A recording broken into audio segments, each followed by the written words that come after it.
you see the way in which she would write the same scene out over and over again with the typewriter and kind of slowly make corrections, right? Handwriting changes and then retyping them the next day, right? So she's very deliberate in that way. I think that this connection to the literary tradition of the past is one thing that really makes her a unique voice. Join the best in the movement. It's Conservative Conversations with ISI, educating for liberty since 1953. Welcome back. You're listening to Conservative Conversations with Marlo, Slayback, and Tom Sarrouf. And we're very lucky and excited to be with our friend and former Weaver Fellow, Alex Taylor, who is now an assistant professor of literature at Christendom College. He was previously the Cowan Fellow for Criticism at the University of Dallas in Irving, Texas, where he wrote a dissertation that unearthed the shared political vision of both Evelyn Waugh and Flannery O'Connor, who is the primary subject of our episode today. Alex has published reviews of fiction, nonfiction, and film, as well as essays and poetry in various magazines, including the National Catholic Register, Word on Fire's Evangelization and Culture Online, Front Porch Republic, Presence, a journal of Catholic poetry, Dappled Things, Law and Liberty, the European Conservative, and the American Conservative. Alex, welcome to Conservative Conversations. Thanks for having me, Tom and Marlo. It's a pleasure to be here with you guys. And to start with, I'll put my cards on the table. Marlo knows a lot about Flannery O'Connor. I know very little. So if you could start by providing maybe a brief biography and maybe some hit on a few of the most basic themes of Flannery's work so that we can dive in more detail. Yes, definitely. So Flannery O'Connor, one of, I think, the most important American writers. And of course, people always love to quibble over who has the American novel. And I think typically they don't think of Flannery's novels. People think of her much more as a short story writer. And part of my dissertation is actually kind of pushing back a little bit on that description. She was from Georgia originally. She's a Southern writer. And she lived to a very young age of 39, dying in 1964. As some have described her, at the height of her powers. Her last story, Parker's Back, I think is actually one of her best stories. And so there's a lot to be said about what she might have done had she not died tragically due to lupus. So what else should we say of her? She is known as someone who writes very shocking stories. In her own lifetime, she was asked by her mother when her first novel, Wise Blood, was released, to write a little preface that she could paste on the inside cover before it was given to her second cousin, Aunt Katie, so that it might not shock her too much. So there are comparisons that are made, and I think they're actually not exactly perfect, but there are comparisons made to for instance, directors like Quentin Tarantino, right? There's stories that have a decent amount of violence, right? People dying. There's actually another author, J.F. Powers, right, a prominent American Catholic writer, who writes to O'Connor once and says, you really ought to try not killing off a character once in a while and see what happens, right? So she's known for, on the one hand, having these violent stories, but the violence is never an end in itself in the story, but it's actually supposed to depict the way in which God's grace works in our lives and kind of can radically turn us around. So for instance, one thinks of course, the Apostle Paul being thrown off his horses. It's one scriptural example of the way in which, right, God uses violence in order to bring us back to him in a way that might seem paradoxical at the time.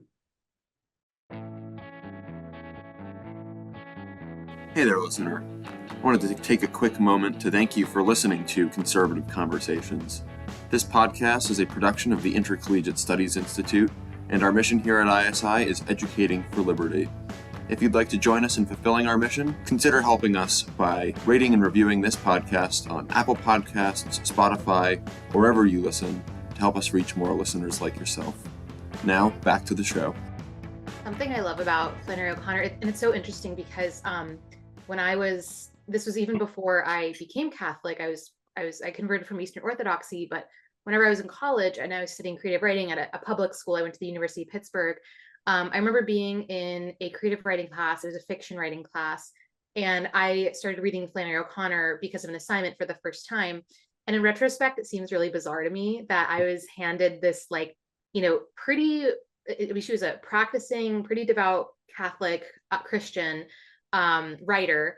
And I remember reading A Good Man is Hard to Find, which is kind of, whenever people think short stories that she wrote, I think that's one of the ones that come to mind.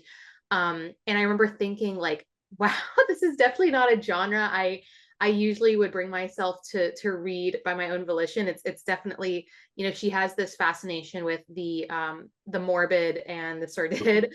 And she's so singular in my mind because she was kind of in this limbo between so many different crowds. Like, she was this devout Catholic, but she wasn't overly precious in her work. So, you read A Good Man is Hard to Find, for example, and it's violent, and there's almost this not, I'm gonna say dissatisfaction, but I don't want to give away the ending, but you're not there's if you're looking for the themes of grace, you kind of have to pry into the work to find it, because unless you know more about her and you know more about the themes that she liked to weave into her stories, it almost seems like it's overindulgence in violence. And I could totally see how in the South, especially among her her family, they're thinking like, please write something else. Like, this is why are you writing this type of work?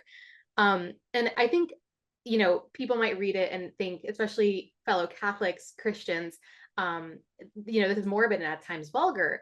And it's so interesting because I like to think of her as, to reference A Good Man is Hard to Find, as a misfit. She was in limbo between these worlds. She went to the most elite writing program in the country, the Iowa Writers Workshop. And so she was a misfit there. I would recommend anyone who's listening to this, maybe we'll talk more about this later in the podcast, but I recently watched the movie about her life, or at least kind of a snapshot of her life, especially with her battle with lupus, called Wildcat, directed by the Hawks. I recommend, if you're interested in knowing more about Flannery, watching that movie. But it was clearly at the end, you see how she was a misfit in limbo between these different worlds that she occupied. And fans might, recognize the name The Misfit from that story I mentioned, A Good Man is Hard to Find.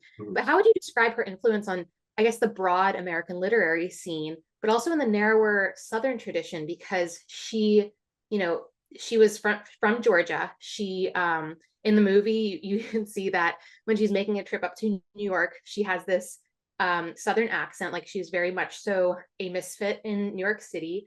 Her work is a misfit in the kind of larger publishing scene. But also in the Southern tradition, she incorporates themes that may be a little bit more, they're foreign to perhaps a Northern eye that's reading it, but very much so it's grotesque, it's Gothic. So how would you say she kind of straddles or is in limbo between these different worlds, and what her work, I guess, what it boils into for lovers of American literature generally? Yeah, she has a very singular voice, right, as an American author, who's very deeply invested in the literary tradition of the West as a whole. A friend of mine that I met recently, Mike Aquilina, described her as having an ambition to be as great as Aristophanes, right, the great Greek comedian. And I do think that when you read her prayer journal, right, so this is a prayer journal that was published, if I'm not mistaken, back in 2013, something she wrote when she was at Iowa. She's a young woman, she's 23, and I was actually just teaching this text to some of my students who were seniors in college, most of them. And I told them, I said, right, at this point that she's writing this prayer journal, she's only a year or two older than most of you, right? And so she's at this very interesting point in her life that you will be at soon, where you're thinking about what your impact on the world is going to be, right?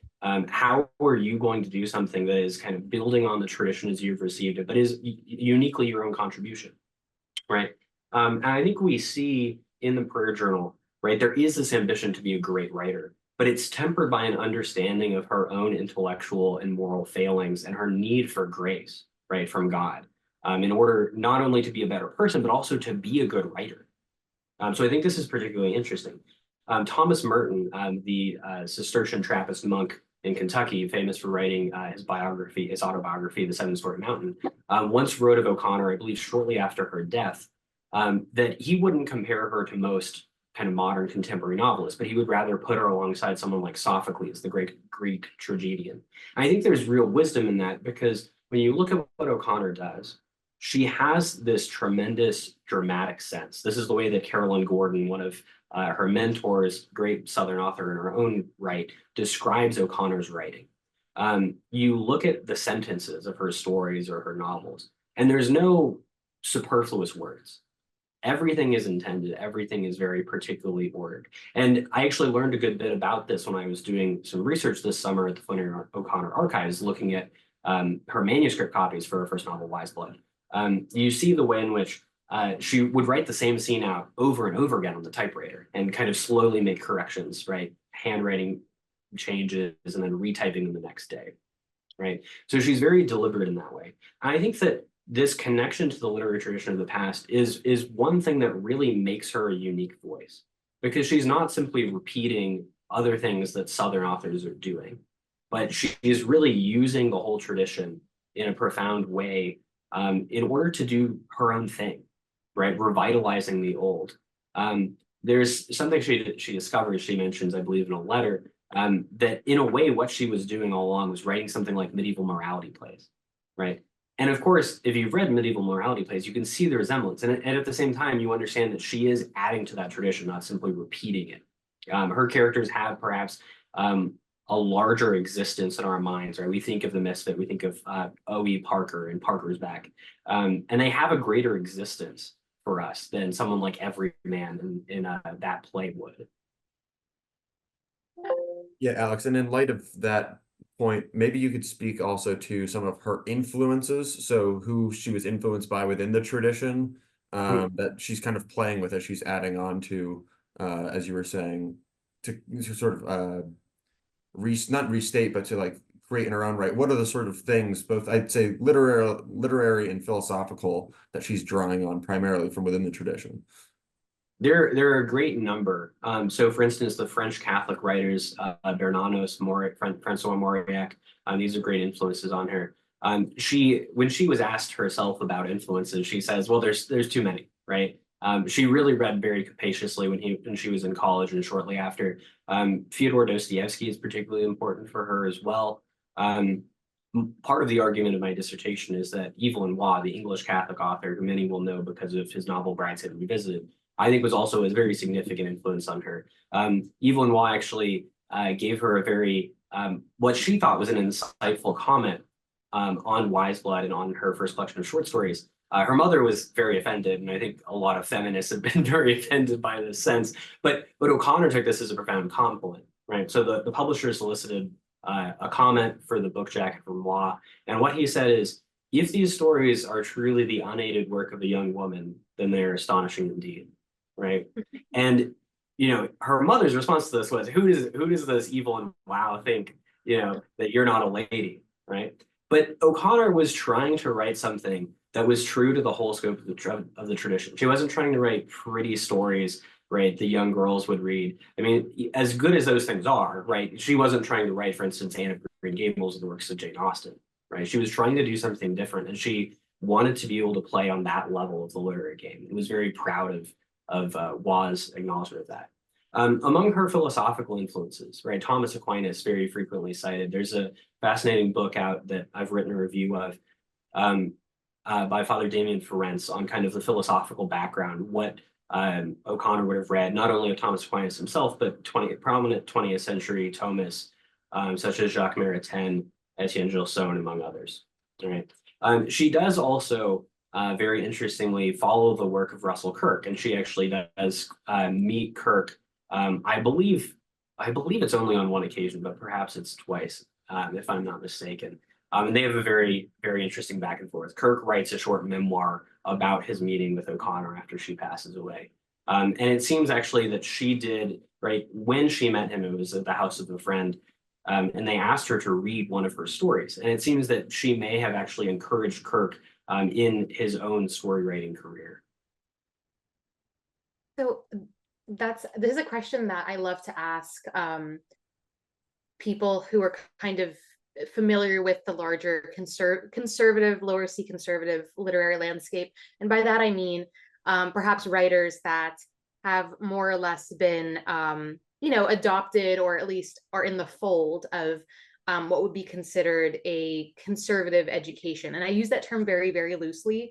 Obviously I work for ISI, so that can mean anything from, maybe the school itself takes on more of a conservative presence, or it's a curriculum that kind of selects for works that would appeal to a conservative audience, or whatever that may be. Maybe it's a classical education, but I think Flannery has, I'm like acting like she's my friend, O'Connor. I think she's been one of those writers that I do see her name pop up occasionally, certainly in like a creative writing or short story context. But I think Waugh is much more adopted than she would be. And I meet so many conservatives who, especially Hillsdalers and the like. I feel like he is much more in that canon than O'Connor is in many cases. So it's interesting to hear that there was kind of that her and Kirk in some way crossed paths. So when we're talking about especially creative writing, fiction writing in particular, and you have someone like Flannery O'Connor who had, I would say, she had the elite credentials. She went to literally probably, I think, the best creative writing program in the country, if not in the world. And she clearly made an impression on the wider and more broad literary scene. If she had, these elite accolades, she's still being taught in public school settings. How would you describe, as someone who studied her intensely, how would you describe, or how would you recommend, for perhaps especially people who are newcomers to approaching something that is a little bit more, and when I say creative writing, it is creative writing.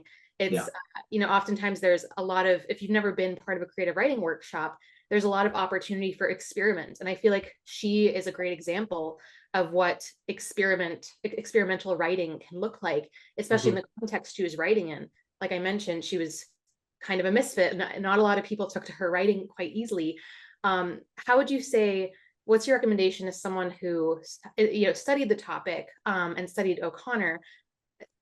What would you say about understanding, especially if you're kind of an outsider, how to do, or how to give her work justice, and look at it in a studious way, without being dismissive, because it is something that I feel like maybe wouldn't appeal to someone if they don't have the, I don't want to say open-mindedness in like the way that people typically think, but like you do have to approach that type of work, I think, with an open-mindedness, like you are in a workshop setting. So does that make sense what I'm trying to ask though, about like how to give it? Yeah. Okay, great. I mean, how to approach it and really let it affect you, as opposed to just being repelled by, oh, well, there's violence and there are prostitutes and there's all of these surprising things that, maybe I'm not used to when I'm reading novels. Right? Yeah. I think there are a couple ways. I mean, one thing that's, I think, important to remember is that in a lecture called Catholic Novelists and Their Readers, this is in a volume of hers called Mystery and Manners, a collection of her occasional prose, like lectures, essays, these sorts of things. She says, especially for Catholics, she says one thing that contemporary Catholics have to realize is that most modern fiction is not written for them, right? And what she means by that is that even a Catholic author like herself is writing to try to reach everyone, right? And what that means is that she's thinking of the conditions of secular people with respect to belief, with respect to their philosophical prejudices, right? And that, for instance, in a story like The River that has to do with baptism, right? And she actually does explicitly mention this at one point. For most people today who are not religious, baptism is kind of a meaningless ceremony. And so it means one thing to us being Catholic, right, or being Christian. But for most people in secular America, they'll read a story about a baptism and just be kind of a mood. And they're like, oh, there's some ritual thing with water, right? And so there has to be a distortion of that in order for it to still have the same kind of effect for people who don't have the same kind of theological or philosophical context. So I think part of the question is, which readers are we talking about, right? I think there are many Catholic readers today who read Flannery O'Connor and say, I don't know, I'm still kind of taken aback by it and I don't know what to do with it. And I think for Catholic or Christian readers, I think one easy way in is start by reading the prayer journal. It's very short, it's 30 pages. It's a nice hardback book, and you get to see the cool facsimile of her handwriting as well as the printed text. And I think that gives you a sense of her spirituality as she begins her career as a writer. Another way in, although it's a little longer, is reading through the collection of her letters, Habit of Being. You get a real sense in reading that, her sense of humor, which I think is extraordinarily important for reading the fiction well, as well as the theological, philosophical conversations she's having with other people that she's writing to. Now, you might say, okay, well, maybe I'm not religious and I still want to get into Flannery O'Connor. All right. If you don't want to go the nonfiction route, one way that you could go about it is reading the fiction out loud. There's actually a great recording on YouTube of Flannery reading, I believe it's A Good Man's Hard to Find Out Loud. And what's great is she's reading it before an audience, and it's a Southern audience who entirely knows when to laugh. And so every punchline, and she's not reading this in a funny way, right? She's not doing a kind of acting thing, right? She's reading it very droll and deadpan. But everyone in the audience knows exactly when they're supposed to laugh, and they laugh. And so I think when you hear it in her voice and you hear the language, it's not simply an encounter that you have with the page, right, as kind of this faceless thing, but you hear the words, right? The literary critic Louise Cowan said of particularly Southern literature that it captures something of the idiom, right, within which Southerners would speak, right? And this is something that, by and large, we've lost today, right, as a result of, for instance, television, right? We just don't have as much in terms of regional accents in America. It does still exist. It's not totally gone, right? You go to the South, and especially the older folks, you can hear some really particularly beautiful voices, right? But it's, I think, less common than it used to be. And I think when you hear the words of the story, you get the sense of humor much better. It affects you on a deeper level, on an almost visceral, physical level, right? Especially if you're reading it out loud, right? You're hearing your own voice becoming O'Connor's voice, right? And participating in that experience. I think that's very interesting. And Jane Charles, who was on the podcast, also recommended for, not for O'Connor, but for poetry, you have to read it out loud. That's how it's its proper mode. So I think it's an interesting parallel to see you saying the same thing. But towards the end of your point there, you're mentioning the South, and she's this Southern figure. So, and if I have the history right, this is sort of the beginning of the civil rights era and desegregation. So what, maybe you could explore with us or for us, like, unpack some of her views and how it comes through in her writing. Yeah, it's a good point. It's something that's very topical right today, right, in the post-2020 BLM era that we're in, unfortunately, right, that everyone in the scholarship wants to talk about Flannery O'Connor and race, right? We have, of course, seen this tremendous move in the wake of, the death of George Floyd, the move to kind of cancel Flannery O'Connor at Loyola University, Marymount, right, which did, in fact, right, remove her name from a dorm, even after there's this huge kind of protest movement about that choice, right? There's a great petition by a number of scholars, a number of bishops, even a lot of priests, a lot of readers in general who signed this petition against doing this. They still kind of canceled her from the dorm room. So this is a hot topic, right, in the Flannery O'Connor world. And one thing that I think it's extraordinarily important for us to remember, right, that's a sound historical principle for any thought about the past, is that the past is always much more complicated than we give it credit for, right? We want to think about the past in very simplified terms that are appropriate to the ways in which we want to use the past as, in a very political way, right?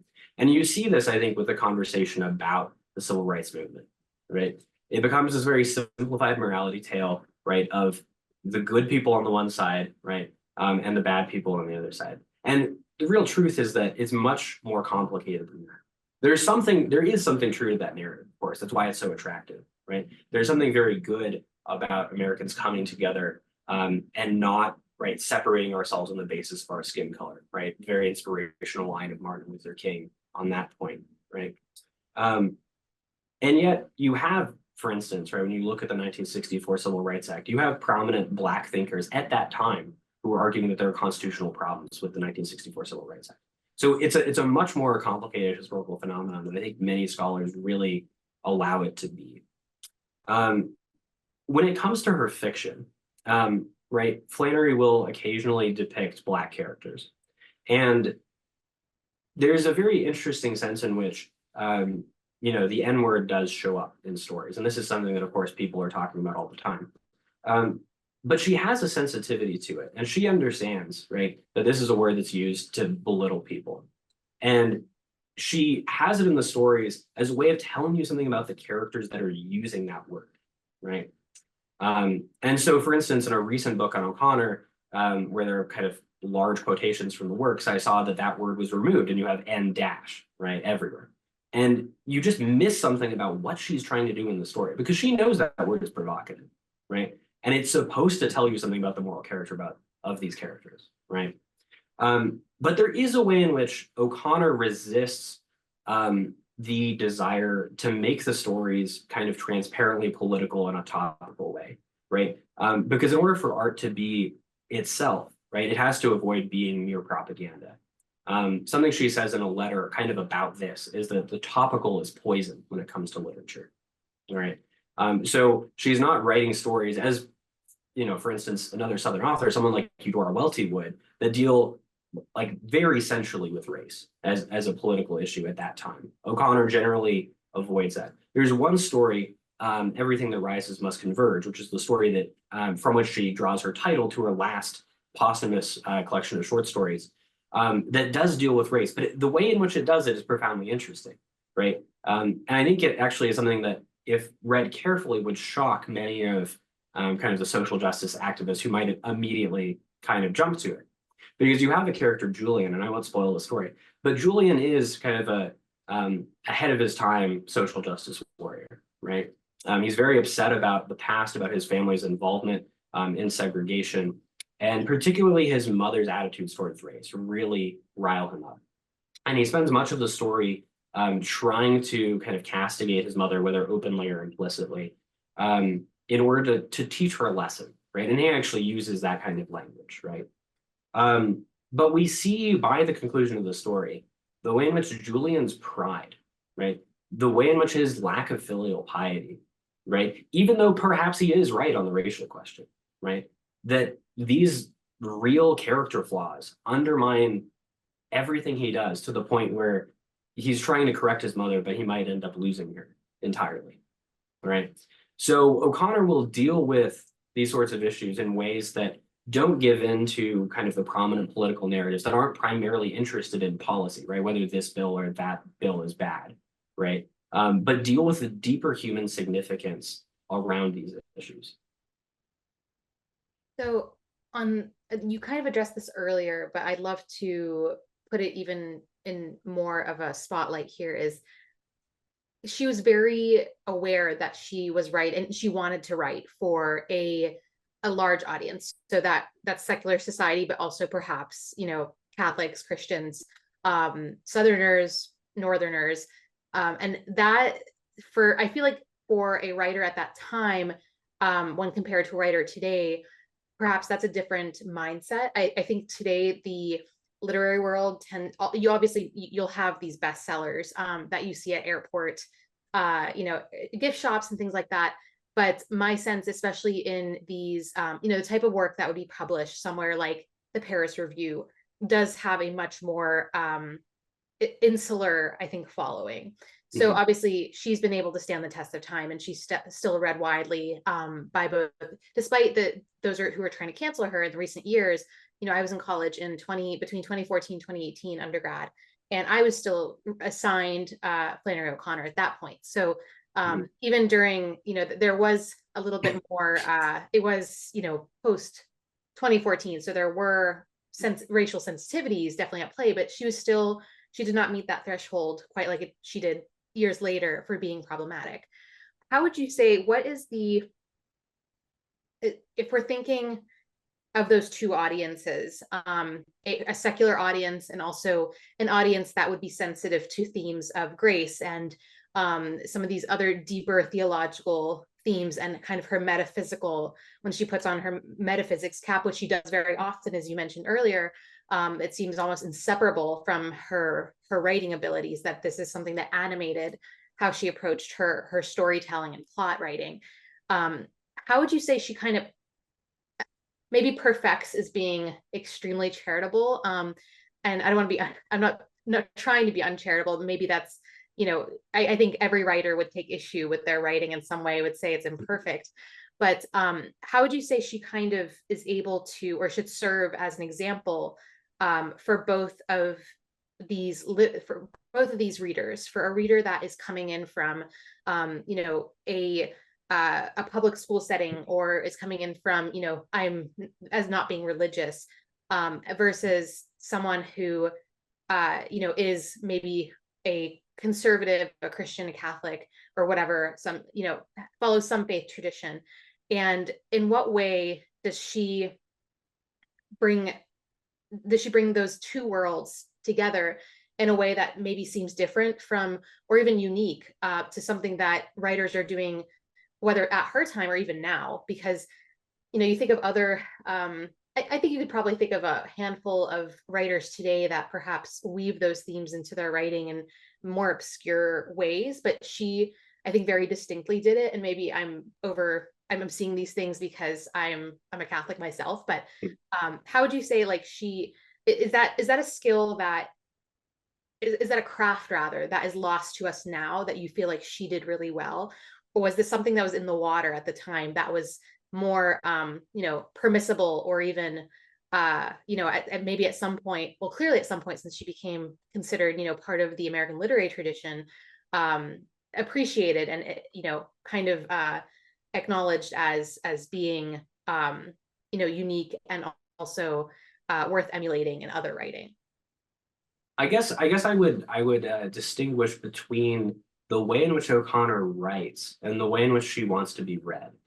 I think that the way that O'Connor writes is not something that's been lost to us today. I do think there are a number of really fine Catholic narrative artists, whether in the novel or in the short story, that are writing and being published today. I think of the school kind of gathering around the University of St. Thomas in Houston, their Catholic MFA program, which is producing great writers.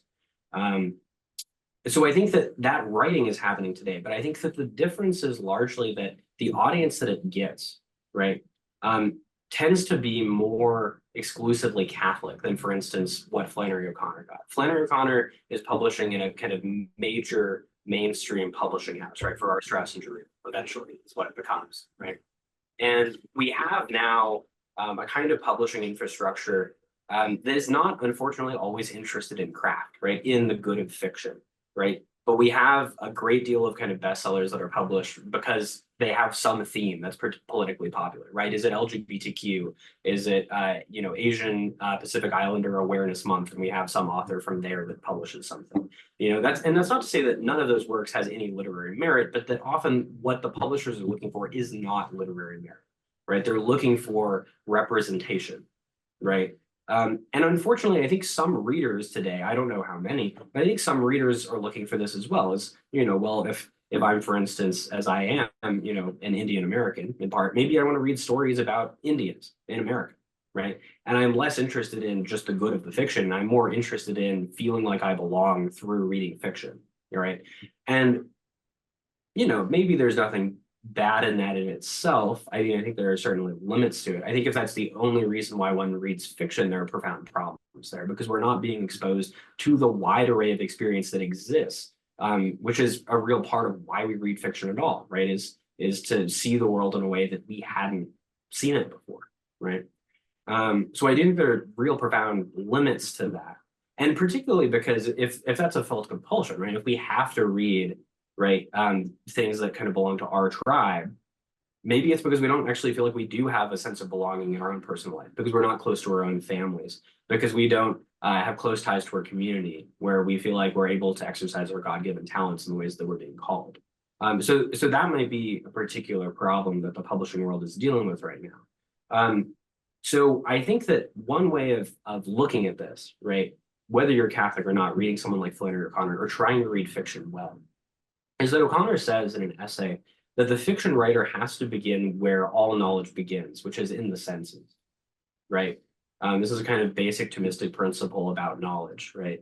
And I think the way to read fiction is that you have to use your imagination, right? It's not just a matter of kind of looking at the words on the page and kind of flipping through it real quick and eventually you get to the end, right? But you have to actually try to imagine being there. And you have to be attentive to the way in which the author is describing a place or describing a person, right? Because this is one of the ways in which authors profoundly differ from each other. Even if they're telling similar stories, the way they tell those stories is profoundly important to know what distinguishes, for instance, someone like Chaucer from someone like Dostoevsky, right?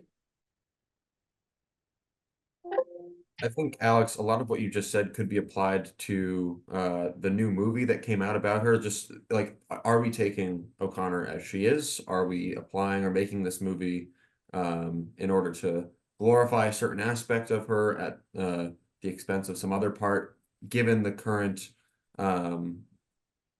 context in which we find ourselves? And so I have not seen this movie. Marlo recommended it, and I wonder if you recommend it or how you evaluate if the film gets O'Connor right or not. Yeah, it's a good question. And I might be one of the last people who's published on Flannery O'Connor who still has not seen the movie. I held out for a long time because I have a skepticism of, recent adaptations of things, right? Just by virtue of being a sort of skeptical person, I suppose. So I held off for a long time, and I was reading reviews, and the reviews split in very interesting ways, right? There's a profound amount of disagreement about whether it's good, whether it's bad, how it's good or bad, etc. To the point where I think I am convinced that I want to see it just in order to have my own judgment on it. A worry that I had early on, that at least like one review kind of potentially confirmed, I'll have to watch the movie and see what I think exactly, was that there's a worry about the way in which the movie depicts the short stories and O'Connor's life at the same time, right? So you have Maya Hawke playing Flannery O'Connor, but then also playing characters in the short stories, right? And there's a delicate balance, I think, between acknowledging what I think is just a kind of obvious truism, right, that O'Connor herself would gesture at, which is that when you write fiction, you write from your own experience, right? And so that means that in a way, part of you goes into the story or into the novel. But on the other hand, there's this danger to reading fiction in order just to understand the person who wrote it, right? We're going kind of biography hunting and doing this kind of biographizing criticism, right? Where every, imperfect mother is actually Flannery O'Connor's mother. And this is this kind of anxiety tale where she's just writing out her demons or something silly like this, right? And I think particularly, right, having the same actress play O'Connor and play her characters, right? There's a danger there. Whether or not they're able to avoid the danger, right, to show that there are differences, I don't know. I haven't seen the movie. But that's something I would be wary of, right, when we're watching it, if we're going to watch it. Another concern, which I think actually was dealt with well in the movie, from what I've heard, was whether or not they did her faith as a Catholic justice, right? This is, of course, something that's, we've seen in recent times. There was that biopic about J.R.R. Tolkien, which almost entirely ignored his Catholic faith, right? A tremendously central part of his life. And the filmmaker said, we're not really interested in doing positive things for Catholics, so we're just going to ignore that part, right?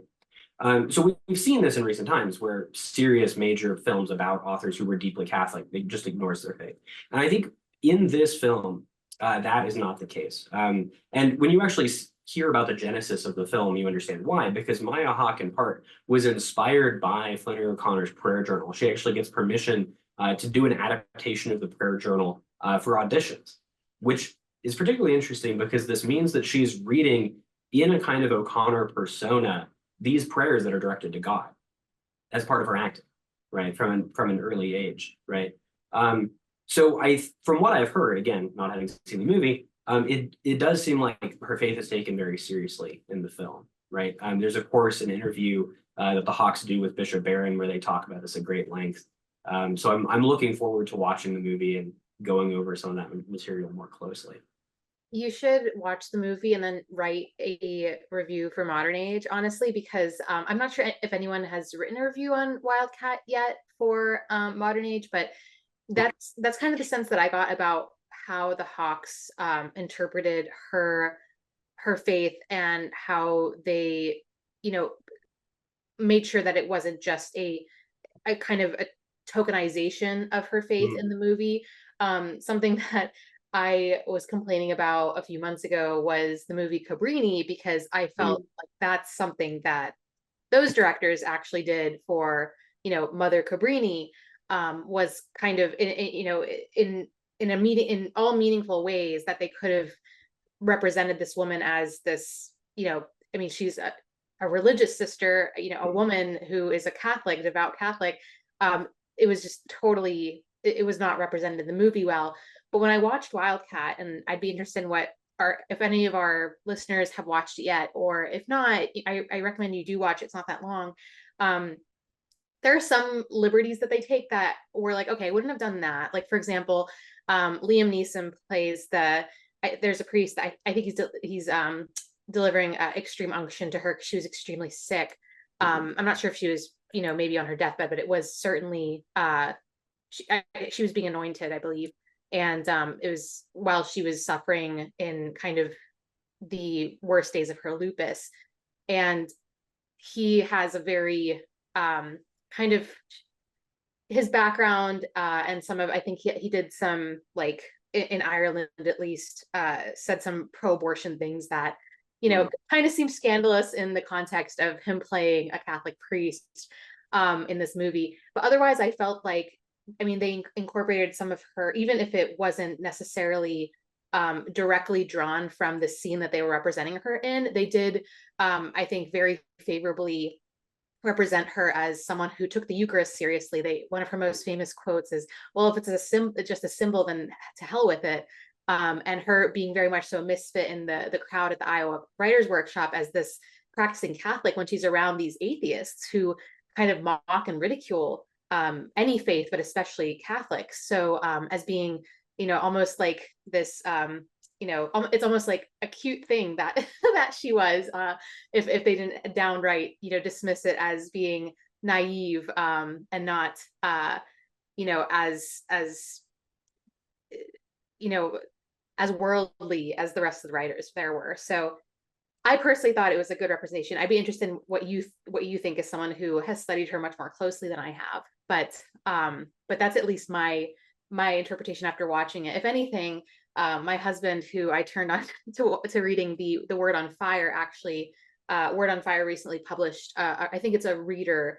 If it's not, I forget if it was one of her fiction collections. I don't think it was Everything That Rises. I think it's some of her short stories and then her second novel, The Violent Buried Away, if I'm not mistaken. Yeah, I think that's right. And it also includes her letters as well. And so it's a very good explainer. If you are interested in, exploring O'Connor, have never read her work before, I recommended it to my husband. He bought it and he actually finished it and said, wow, this makes me really hate MFA students. But he did, finish it kind of confused about O'Connor, but they do a really good job in the book of explaining, through the letters. And I think Bishop Barham actually offers, or someone with Word on Fire offers kind of a deeper contour of her work, which for some people who approach it and are, mystified by it, or perhaps think it's off-putting, maybe that'll help give you a more charitable read. But